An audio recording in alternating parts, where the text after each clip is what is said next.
All right, we got something pretty interesting, I thought. So, please stop turning Monster Hunter into a chore.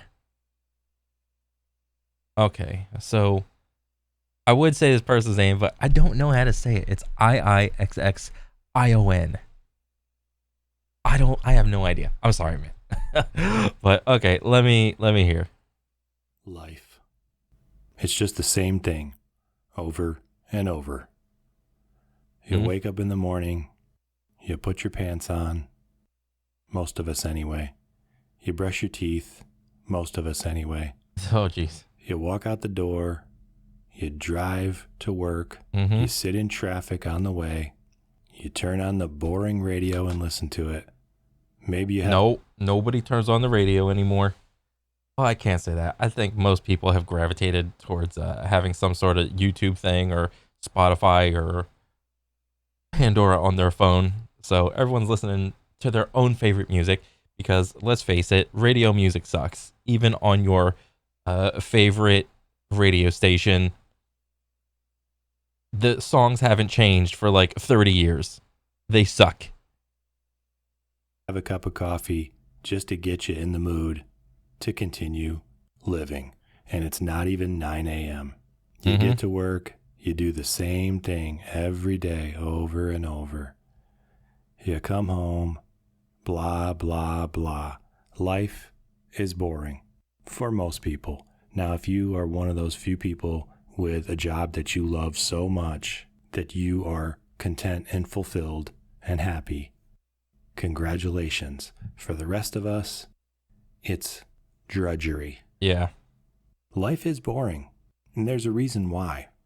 It's because we didn't get to decide it. No, you don't get to decide where you spawn in. If you're lucky, you can spawn in uh as like some rich person's kid if you're lucky, but the chances of that happening are very very few and far between. Yeah, it just sucks. Someone else decided for us. Someone else told us what the best way of succeeding is in life. Mhm. Someone else told us what steps we have to take, what our progression is through life. They told us what our goals were going to be. They told us that these goals were objectively the most optimal way to live. Now, I love how he's coming all the way from left field and he's gonna make the point and turn and do a crazy segue and turn it into Monster Hunter. This is a great intro. if you don't quite get this, think about it. We get these messages constantly from everywhere in the real world. The best schools to go to, the best jobs to shoot for, the best car to drive, the best neighborhood to live in, the best company to work for, the best investment plan for your future. The meta. What's the meta? Right? Like he's already listing it all off. Best car, best job, best investment, best this, best that, best clothes to flex on all the pores, on all the brokies. Best retirement. You know there's at least one person laughing at this guy because he's got so many elephant ears uh in his yard and they're not even like trimmed, and everybody knows that elephant ears are the peasants plants. Okay, there's at least one person that's doing that. Retirement age, the best state to live in, the best schools for our children, the best food to eat, the best TV shows to watch, the best old folks home for our children to put us in, and Bro, even though this is like I thought this was like a piano chair and I saw the Twix, but this looks like a turd. fanciest coffin to be buried in. That's a coffin? What is this, the CEO of Twix? And behind all of these messages is the implicit assumption that these are objective truths, that all of these bests in life are the best, period. Someone else told us what the best goals in life are, and we assume that these goals are somehow objectively the best. Sure, these people who give us these messages, they have a rationale for their claims. Oftentimes, they'll even cite scientific studies to support it. They'll say people are happier when they're making this much money, or when their commute is this long, or these types of jobs will make you more content with your life. This car will make you feel more powerful. So we, to the extent that we're able, we adopt these goals and we follow the path in our lives that is predetermined for us. We get to pick elements of our life off the menu that someone else has written. And that, I mean, it's more or less like a trickle down life lessons. Like somebody else had to go through some shit to learn like a thing. And then all of a sudden, like some life advice or suggestions or something on the menu, we eventually get a hold of this menu and we're like, oh, I guess this is it. And then all that work that this person had to go through to make that menu, this person doesn't have to go through all that work. So they are just served up the objectives. So you have to figure out the best way to do the objectives. This guy that made the menu, he don't have to do that. He just figured, he went through all the rigmarole to make the menu in the first place. that's why life is boring. This is such a strong... And it's even more so now because almost any piece of like information that you can get on the internet, you essentially don't really need school. Like you need it because you got to get the piece of paper, but that's all it really is. But you can get good at almost any subject with just Google and YouTube. And when that's the case, and everybody has the same ability to go look at these things, it's kind of bleak when you have all these like options available to you and you just don't utilize them. So then the question becomes, oh, well, why do I suck at life? Why do I suck at this? Why do I suck at that? Well, if you want to better yourself and you want to get like smarter, you want to get the information, it's out there. You just got to go hunting for it. And yeah, that's literally it right there. Assumption, this idea that there are objectively best ways to live your life, that it shows up as a theme in our literature, our cinema, every other creative art in our society. And often a work of fiction will take that theme one step further. This idea that we're just going through the motions of what other people are telling us to do. Mm-hmm. And this work of fiction will tell a story about someone who questions these foundational assumptions of life. And oftentimes, that protagonist will break free from his shackles of conformity. He'll break free from those who wish to keep him working in the same old boring drudgery day after day, all for the sake of efficiency and productivity. Now, yeah, this is like worker mindset. This is not so much creative mindset. This is just a follower worker mindset. This work of fiction could be silly and innocuous, like a movie called The Yes Man, where a guy finds himself compelled to do everything that someone suggests he do. He can't say no to anything until he finally understands that, ironically, life is supposed to be about more than merely following society's plan for you. Sometimes this work of fiction can be a mythically serious, high-stakes action-adventure like The Matrix, where the protagonist begins to question his reality, only to be awakened to the reality that there is an unseen force controlling every aspect of our existence. All you have to remember, as deep as this is, he will eventually segue this to Monster Hunter DPS race. That's the funny part. Now, unlike Jim Carrey in The Yes Man, who's forced to rebel against the norms of society, Keanu's given a choice. Go back to your boring life, repeating the same things day after day, or wake up to the reality that there is more to the world than meets the eye. We all know which path he chooses, and if you haven't seen the movie yet, I don't think it's spoiling anything to say that he chooses the power fantasy. That's right, and it wouldn't be a very fun movie if he hadn't. Now, there are lots of ways to interpret the broader allegory. I mean, he chose the power fantasy. I mean, he chose the red pill. He chose to go the path not traveled, well, from his perspective, rather than staying plugged into the matrix, aka the traveled path, the office job. Story of that movie, but one that has not escaped most of us is how the Matrix plays out. This was a ballin' ass game, and the second one too. These games were fucking killers.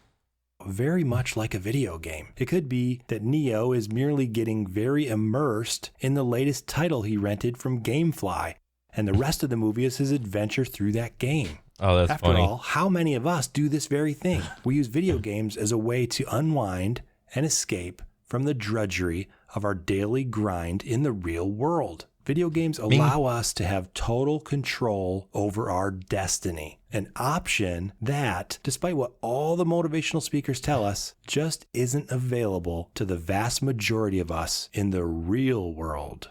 Now, as we're playing our video game to escape this boring existence of reality, what if someone came along to ruin this fantasy for us? Ruined it. What if someone told us that, despite us having a million options for enjoying our power fantasy in this video game, that there really is only one way for us to efficiently exercise our powers?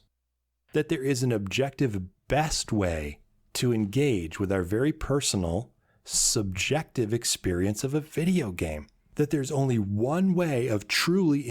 Bro, this controller was a nightmare. It actually wasn't that bad back in the day because for the most part, most games on the N64, your left hand would be in the center and your right hand would be like just like this. This wonky claw type of dealy was so none of my friends played like this.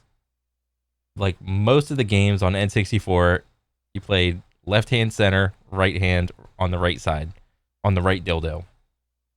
Seldom would you ever put your left hand on the left dildo. Enjoying the video game, that enjoyment itself can be objectively measured. I think most of us would have largely the same response to that. And the only difference between your response and mine would be to what degree and how quickly that interloper should go fuck himself. But that's not what we do, is it? We're nicer than that. Sometimes too nice. For some of us, when somebody comes along and tells us there's an objectively better way to play the game, we politely say, thanks for your input. I'm going to keep playing how I want. Yeah. For other people, it's not so simple. Some of us actually believe this guy. We say, oh. People do not like being told what to do. And that's the crux of it. People hate being told how to play, how to think. I mean, I think most people are open to suggestions, but whether or not they implement them is going to be on a, a person by person basis. You know, I think, like I said, the people are going to be open to hear what other people have to say. Like, oh, maybe, like, if somebody comes out with like some weapon build, like, oh, these weapons are the best. This weapon combo is the best. These decorations are the best. These stats are the best. It's like, you can go ahead and try it, but whether or not it works for you is going to be a whole nother thing. If you're comfortable doing some like unoptimal shit, well, then that's what you like. There's a whole reason why, like in RPG games, there's like the optimal build, and then there's like the comfy build. It's like, oh, you're not trying as hard, maybe this build, like, you don't have to spam as many buttons. Maybe it's a little more passive. You can just like roll around, kill like hundreds of thousands of mobs, and like you just cruise through the game. And maybe it's not the most optimal. Maybe you could do some tweaks here and there. Your gems aren't perfect. Your enchants aren't perfect. Your decorations aren't perfect. Whatever. You know, you're not using the right status. You're not using the right element. You just like using the sword because of how it looks. And that's fine. There's nothing wrong with that at all. Oh, really? Show me more. I want to experience the best power fantasy imaginable. And then we listen to him and we're told exactly how to play the game, down to the very buttons we should be pressing and in which order. And it's a very limited set of options we have when we follow his advice. Now, Artilleries and other field mechanics. Use of the following is prohibited. Damage from lava waterfall when riding and launching monsters. Ballistic cannon, machine cannon, dragonator, wyvern shot. Repetitive use of aerial attacks using ledges. Repetitive use of ledges to cancel out recoil. Pitfall in the desert. Monsters getting their heads stuck in a wall when charging into the wall. So this is all the stuff that's good in the game that is just broken. Okay. I mean, bro, the people that are doing what is it? The time attack runs and all the speed runs you see on YouTube. All of that is, I think it is self-imposed within a very small 1% of the player base of Monster Hunter. But if you were to go, you know, to any one of these people's, YouTubes, there may or may not be a guide about, you know, XYZ weapon where the person is probably saying that you should use this and you should not use that. I mean, my experience with Monster Hunter World was that, you know, upon getting the game for the first time, I had no idea. It was my first game. I had no idea what was good, what was bad, or anything like that. And all of a sudden, I go to try to see like some weapon guides, like some combo guides, and all that shit. Try to figure out what decos are good or bad or whatever. I didn't know these guys were like using like cheats to like give them all the decorations, and then I was just like, well, everybody is just all offensive. So offensive stuff is great, and defensive stuff is for losers. I'm not a loser. I'm a winner. So eventually, I did like all offensive shit, but then, I'm just not good at the game. I can't dodge right. I can't read the monster's attacks correctly or how to play, and the game ended up it was kind of a drudge, but kind of not really, because being so squishy, it kind of like forced you to, read the monster's attacks and dodge correctly. A lot of the times it didn't really work out. I'm sitting there like holstering and like chugging potions and shit, to be honest. But looking back, I probably could have made like a more defensive build. And I think if someone, like when Wilds comes out, if someone were to will like make some like YouTube videos to like kind of explain like at least the math or the goings on of all the deco interactions and whatnot before the power fantasy bros come out and be like, all offense all the time, blah blah blah, and actually explain it, I think it will be I think it'll be better for like the player base as a whole. I mean, me taking what experience I had from like learning from World in Iceborne and Rise and Sunbreak, I'll probably play a little bit more defensive, to be honest, because playing defensive, at least on your first playthrough, it's so much more comfy. It's so much more enjoyable. Who gives a shit if the numbers aren't as big? You're going to kill the monster eventually. So what if one monster takes you like 30, 35, 40, 45 minutes to kill? Who gives a shit? No one. Just go in there and just enjoy the game. 99% of the game is now off limits. Oh, turf war. The following is allowed. Turf wars are allowed because you can't really stop turf wars, I imagine. Damage and status effects caused by small or large monsters to other monster. Probably because you can't really control this. This would be like altering monster AI. This would fall under altering monster AI. Damage and knockdown by Hellfire. I forgot the Hellfire mechanic. Whatever. Because those parts of the game aren't objectively optimal. We stick to that 1%. Okay, so I take it this is like a time attack for Rise and Sunbreak because the use of light and strong attack and evasion counter. This is literally from Wyvern riding. Only one launch per one ride is permitted, but they took it out. Evade canceling, a launch is permitted, but you take the monster down without further launch. Yeah. Monster Hunter Rise and Sunbreak, that was the arcade version of Monster Hunter. I mean, there's not one like it's better, or they simply offer two different experiences. World was more grounded. Rise was more arcadey and speedy to try to push the envelope. And now with Monster Hunter Wilds comes out, it will probably be a blend of a little bit grounded, but a little bit more movement, is what I'm seeing. That is prescribed to us, and guess where we end up? That's right, back to the drudgery that we were trying to escape from in the first place. Repeating the same old tired actions hour after hour, day after day, chasing a dream and a promise that will never come true. And now, even our power fantasy is ruined. But why, though? If there really is an objectively optimal way to play the game, then how can it end up? Bro, what's wrong with broccoli? I just got done eating a bowl of broccoli. All right? Why everybody got to make this fucking face for broccoli? I love eating broccoli. Okay? I just steamed some up, had some salt, pepper, garlic powder on that shit. Is it? Yeah. Stop fucking around with broccoli. Broccoli's good. Bitch. So repetitive and boring. Wouldn't this objectively optimal way of experiencing this power fantasy, by definition, lead to the most satisfaction and the greatest reward? If the point of the game is to enjoy yourself, to escape the mundane toil and busy work of reality, then surely the method that brings you the greatest pleasure and personal satisfaction would be the optimal way to play the game, right?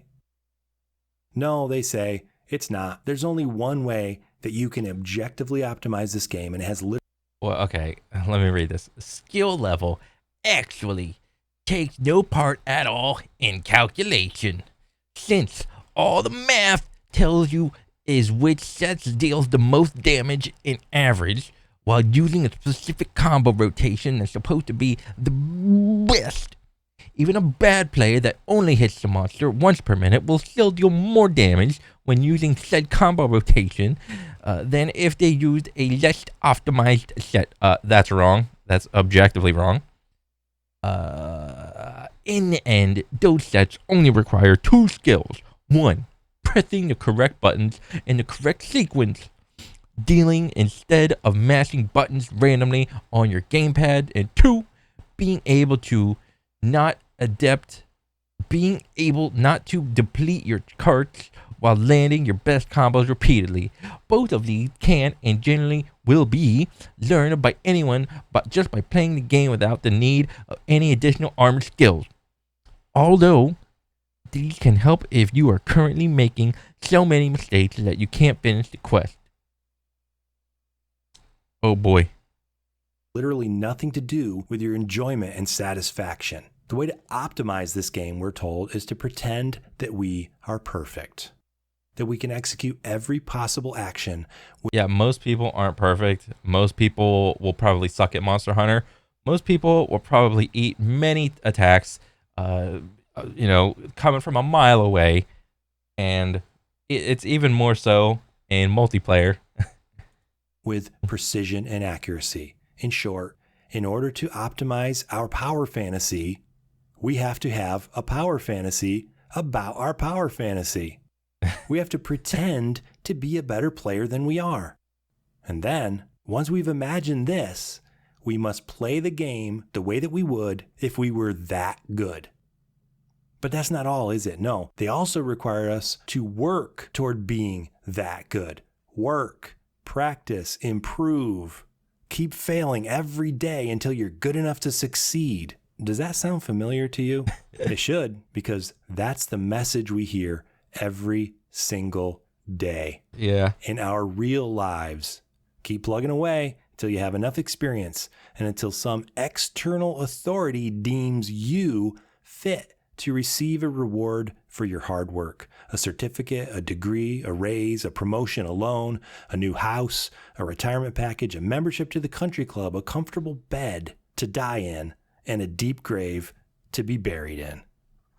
And just like in real life, where most of us will only achieve a few of these rewards, and none of us are going to become that perfectly expert human being, neither are we going to become the perfect video game player. We will never achieve the perfection required for a no-hit run. Yeah. But the interlopers tell us that we must, nonetheless, work toward... Bro, I've never thought of Monster Hunter in that way. Being able to do a hunt and having like a no-hit run. That is literally not me. I have never wanted that and never want to try for that. Like, at all.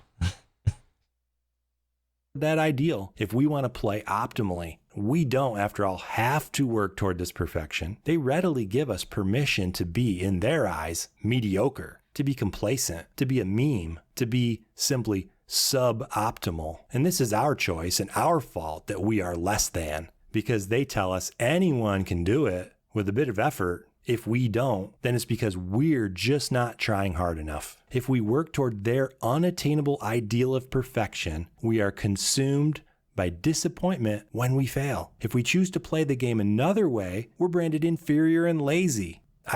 Really? I mean, I guess so, but like, bro, this is like being like a meta slave in any video game is it's kind of funny to me. So if I take the example of, let's just pick a random game, Apex Legends, there will always be a champion meta composition. These are the best, this is the best composition of a team for this map, for that map, for that map. This is the best. These are the best guns for this range, that range, that range. This is the best playstyle for this ring, for this hotspot, so on and so forth. Nobody is actually trying to make their time playing any game harder than it actually needs to be. So we take Apex. You figure out, oh, what's the gun meta? It's gun, this gun and that gun. Okay. You think, you have in your head, okay, the S tier and like the F tier. People are using the meta guns because it makes their time easier to play the game. Nobody is trying to bring the worst guns into the final fight of a ring. Nobody is trying to be anti-meta. So you put that in the context of like Monster Hunter, and it's like, how I want to play the game, what are the skills that I enjoy and want to utilize for my play style in the best way possible. Well, it just so happens to be a defense fucking 7, evade. What's the evade extender? Evade, what's that little 3.1 that gives you more iframes? It'll be like that one. It'll be like guard 5. It'll be like all defensive shit and like almost no like offensive shit. But I will still be able to kill the monster, because in my head, I think using all this defensive shit is perfectly fine. There's nothing wrong with that, though. As long as you kill the monster, that's the only thing that matters in the game. No, like who is going around saying that, like, oh, you're bad at the game if they literally just killed the monster? I think this, like, goalpost moving or dick waving or whatever you want to call it, dick measuring contest of like I killed the monster faster. I think this is, well, thank God it's like there's no leaderboards in the game. But it can be like a healthy competition kind of thing. But when put on like steroids and done to extremes, it can be like unhealthy for like the general player base. To try to like just fall into these what do you call it? Just like norms of like always trying to do only all offensive decorations and whatnot. And then you like go all offensive, and then you sit there and get slapped by the monster, and like a light attack will just like put you to half, and you sit there and wonder why you're just eating a dick all the time, and it's like, oh well, you ain't got no defense because you're not that good, and you can't read the moves, and you don't know which way to dodge perfectly. I think in a general sense, it's okay to have like a little bit of friendly competition between like you and your buddy, of like, oh, I killed the monster in like 20 minutes. Oh, I killed him in 15. You suck. I think something like that is fine. But when it goes to the point of, like there's always going to be like the top 1% of people that are like, they actually like the game so much to the point where they do like doing all like the speedrun no hit shit.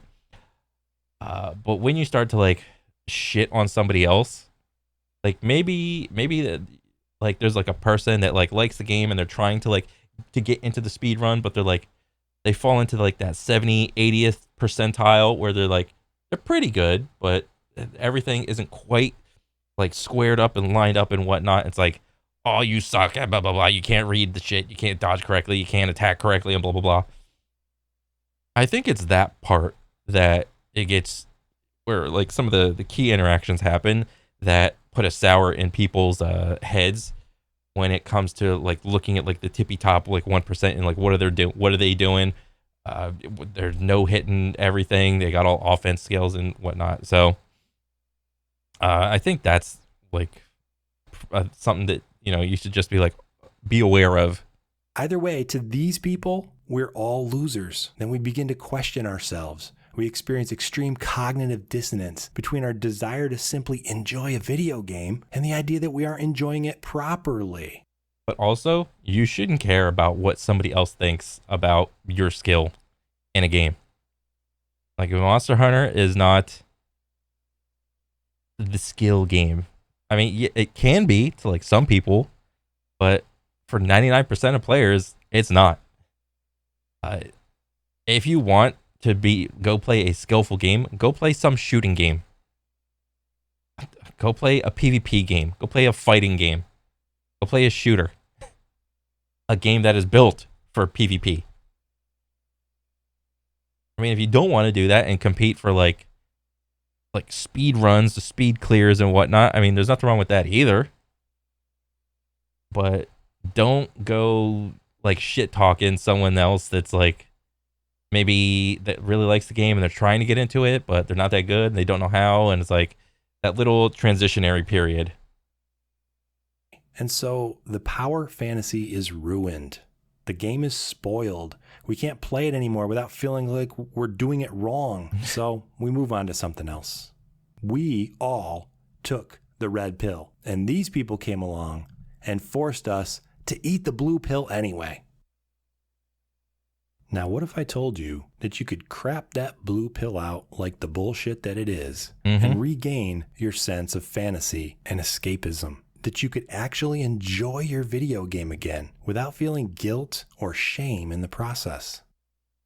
It's a pretty easy thing to do. All you have to do is accept the fact that you suck. Their justification for what they consider optimal play is based on a deception. In fact, it's based on an outright lie. Oh shit. I was gonna say just come to the conclusion of just say, in the beginning you're probably gonna suck, and depending on how much you play the game, you could get a little bit better, you could get a lot better, or you could just continue like doing like okay and just getting by. I think that's what most people end up with. Most people just end up just petering by enough to, oh, I killed the monster. Maybe, maybe I'll fire off a flare to like farm him a couple extra times for my favorite like weapon. I need some extra monster parts for a weapon or an armor or whatever. Or heaven forbid, you get so unlucky that the mantle or whatever never drops. So you got to farm that motherfucker for like 10, 15 tries plus. And yeah. And I have proof. Dang. Getting real with the Monster Hunter. Forgot it was a Monster Hunter video for a second. Yeah. He starts talking about Monster Hunter at 8:19. Oh man, it was a good video. Oh, 100%. Yeah. When Wilds comes out, it will surely pop off, and there's gonna be a lot of like brand new players in there. Just and like Wilds, like so like World was my first Monster Hunter game that I took seriously.